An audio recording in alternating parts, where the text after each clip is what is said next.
नमस्कार, स्वागत है आपका हमारे चैनल ज्योग्राफी द कॉस्मोस में। आज हम जानेंगे मानव बस्तियां यानी ह्यूमन सेटलमेंट के बारे में कि मानव बस्तियां क्या हैं, उसका अर्थ, उसकी परिभाषा, उसकी विशेषताएं, मानव बस्तियों का उद्भव व विकास और बस्तियों के प्रकार, इन सभी टॉपिक्स पर आज इस लेसन में हम चर्चा करेंगे। तो शुरू करते हैं मानव बस्तियां। जैसे कि इसके शीर्षक से पता चल रहा है, मानव यानी मनुष्य से संबंधित मनुष्य की, और बस्तियां हैं जहां मनुष्य अपना घर बनाकर रहता है, उस स्थान को हम बस्ती कहते हैं। घर मनुष्य के 3 आधारभूत आवश्यकताओं या जैविक आवश्यकताओं में से एक है। मनुष्य की 3 जैविक आवश्यकताएं कौन सी है? भोजन, वस्त्र और निवास। यह जो विषय है वह मानव विकास के 6 उपक्षेत्रों में से एक आवास भूगोल का एक भाग है, उसी के अंतर्गत ये पढ़ा जाता है। आज उसको हम विस्तार से जानेंगे। सबसे पहले जानेंगे मानव बस्तियों का अर्थ।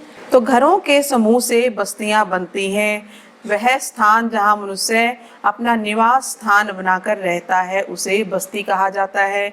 यहाँ एक बात आवश्यक हो जाती है कि घरों को बस्ती नहीं कहेंगे जब तक उसके अंदर मनुष्य निवास नहीं करता।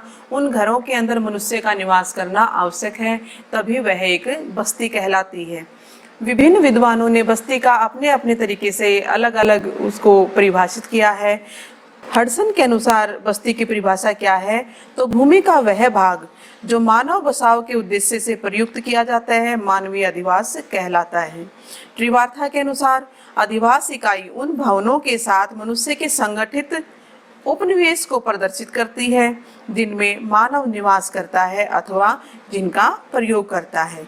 भारत के आर.पी. मिश्रा के अनुसार बस्ती की क्या परिभाषा है? तो मानव बस्तियां वो नाभिकीय केंद्र हैं जिनके भीतर व जिनके चारों ओर मनुष्य अपनी संस्कृति का ताना बाना बुनता है, बस्ती कहलाती है। अब जानते हैं मानव बस्तियों की कुछ विशेषताओं के बारे में। तो नंबर 1 क्या है कि बस्ती में मनुष्य एक सामाजिक प्राणी की तरह रहकर विचारों और वस्तुओं का आदान प्रदान करता है। बस्ती ही वह इकलौती वस्तु है जो कि मनुष्य को अन्य प्राणियों से अलग करती है, मनुष्य को एक अलग पहचान देती है। नंबर 2, बस्ती में आखेटकों एवं चरवाहों के अस्थायी डेरों से लेकर एक वृहत नगरीय समूह तक सभी शामिल किए जाते हैं, क्योंकि इनका मूल उद्देश्य एक ही है, मनुष्य को निवास प्रदान करना। यानी कि अस्थायी और स्थायी दोनों प्रकार की जो बस्तियां हैं वो बस्ती में शामिल की जाती हैं। नंबर 3, बस्ती में सभी प्रकार के घर आते हैं। वो घर चाहे कुटिया के रूप में है या छप्पर या झोपड़ी, तंबू, ईंट गारे बना हुआ मकान या फिर सीमेंट व कंक्रीट से बनी हुई भव्य इमारत, सभी प्रकार के घर बस्ती का हिस्सा है। नंबर 4 है कि बस्ती 1 या 2-4 परिवारों की ढाणी से लेकर गांव, कस्बा, नगर, महानगर और सन्नगर सभी कुछ हो सकती है। यानी बस्ती का आकार छोटा भी हो सकता है और वह बड़ा भी हो सकता है। नंबर 5, सभी प्रकार के मार्ग, चाहे वो कच्चे हैं, पक्के, संकरे, चौड़े, दृश्य, अदृश्य, सभी प्रकार के जो मार्ग हैं वो बस्ती का हिस्सा होते हैं, क्योंकि मार्ग ही बस्ती को शेष संसार से जोड़कर व्यक्ति, वस्तु और विचार के प्रवाह को संभव बनाते हैं। नंबर 6, मार्गों को नियंत्रित करने व उन्हें सुचारू रखने वाले बस अड्डे, रेलवे स्टेशन, हवाई अड्डे व समुद्री पतन, ये सभी भी बस्ती में शामिल होते हैं। अब जानते हैं मानव बस्तियों का उद्भव एवं विकास। तो जैसे ही मनुष्य इस धरती पर आया, उसने जन्म लिया, वह अवतरित हुआ, उसके पास निवास स्थान नाम की कोई चीज नहीं थी, यानी घर नहीं था। वह भी अन्य जितने भी जंगली जानवर हैं या प्राणी हैं उन्हीं की तरह एक स्थान से दूसरे स्थान घूमता रहता था। लेकिन धीरे धीरे उसने अपना मस्तिष्क का प्रयोग किया और अपने लिए एक सुरक्षित घर बनाने की कला विकसित की, और इस कार्य में लाखों वर्षों का समय लगा है। जब मनुष्य इस धरती पर अवतरित हुआ तो आदि मानव के रूप में वह लंबे समय तक भोजन और आश्रय की तलाश में भटकता रहा। हालांकि तन ढकने के लिए वस्त्र की आवश्यकता तो उसने बहुत बाद में महसूस की है। उससे पहले प्रथम जो आवश्यकता होती है मनुष्य की, भोजन, और दूसरी क्या थी? आश्रय, क्योंकि अपनी सुरक्षा भी एक महत्वपूर्ण बिंदु है। अपनी सुरक्षा के लिहाज से उसने निवास स्थान ढूंढने की या उसको विकसित करने की सोची।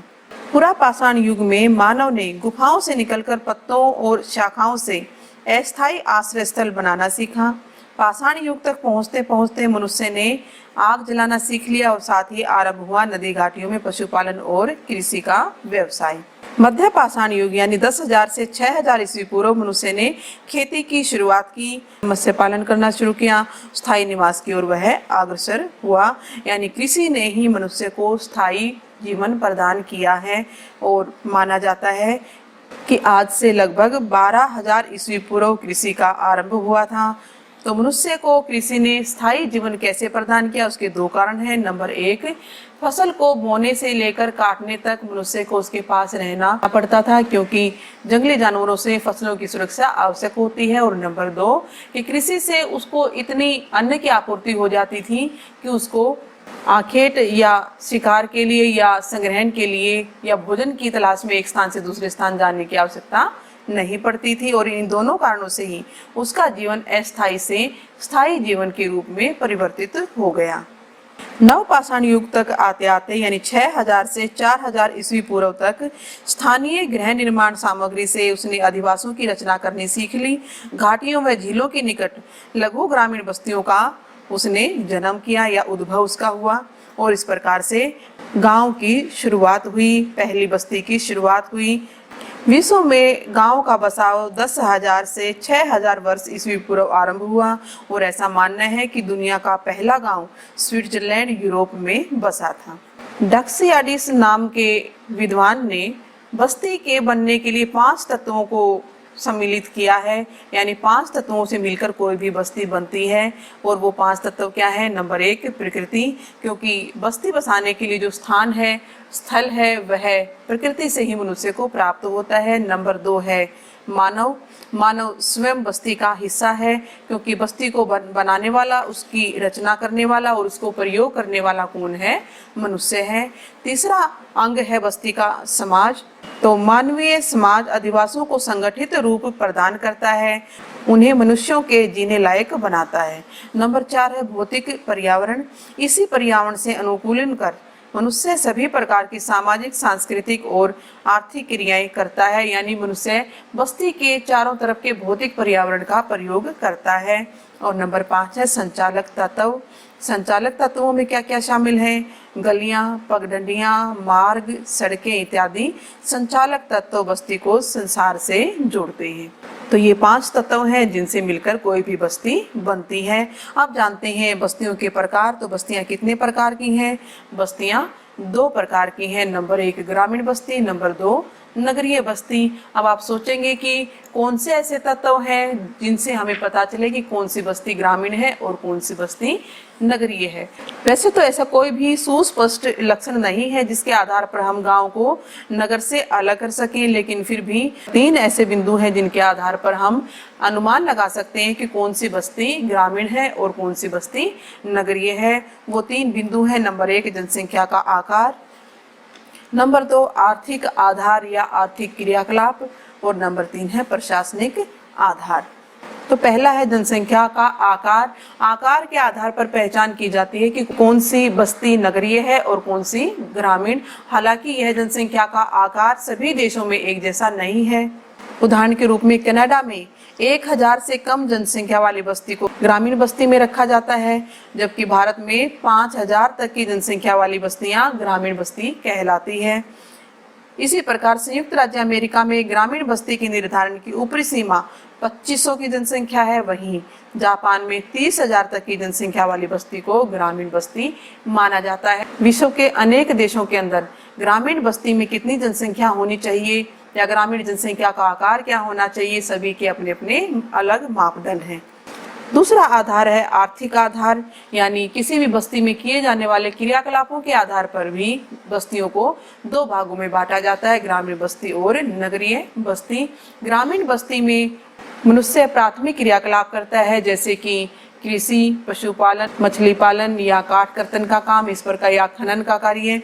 और नगरीय बस्ती में मनुष्य द्वितीयक और तृतीय क्रियाकलापों में लगे होते हैं, तो कुछ देश ऐसे भी हैं जो जनसंख्या के आकार को ना मानकर आर्थिक क्रियाकलापों को ग्रामीण और नगरीय बस्ती के विभाजन का आधार मानता है। नंबर 3 है प्रशासनिक आधार।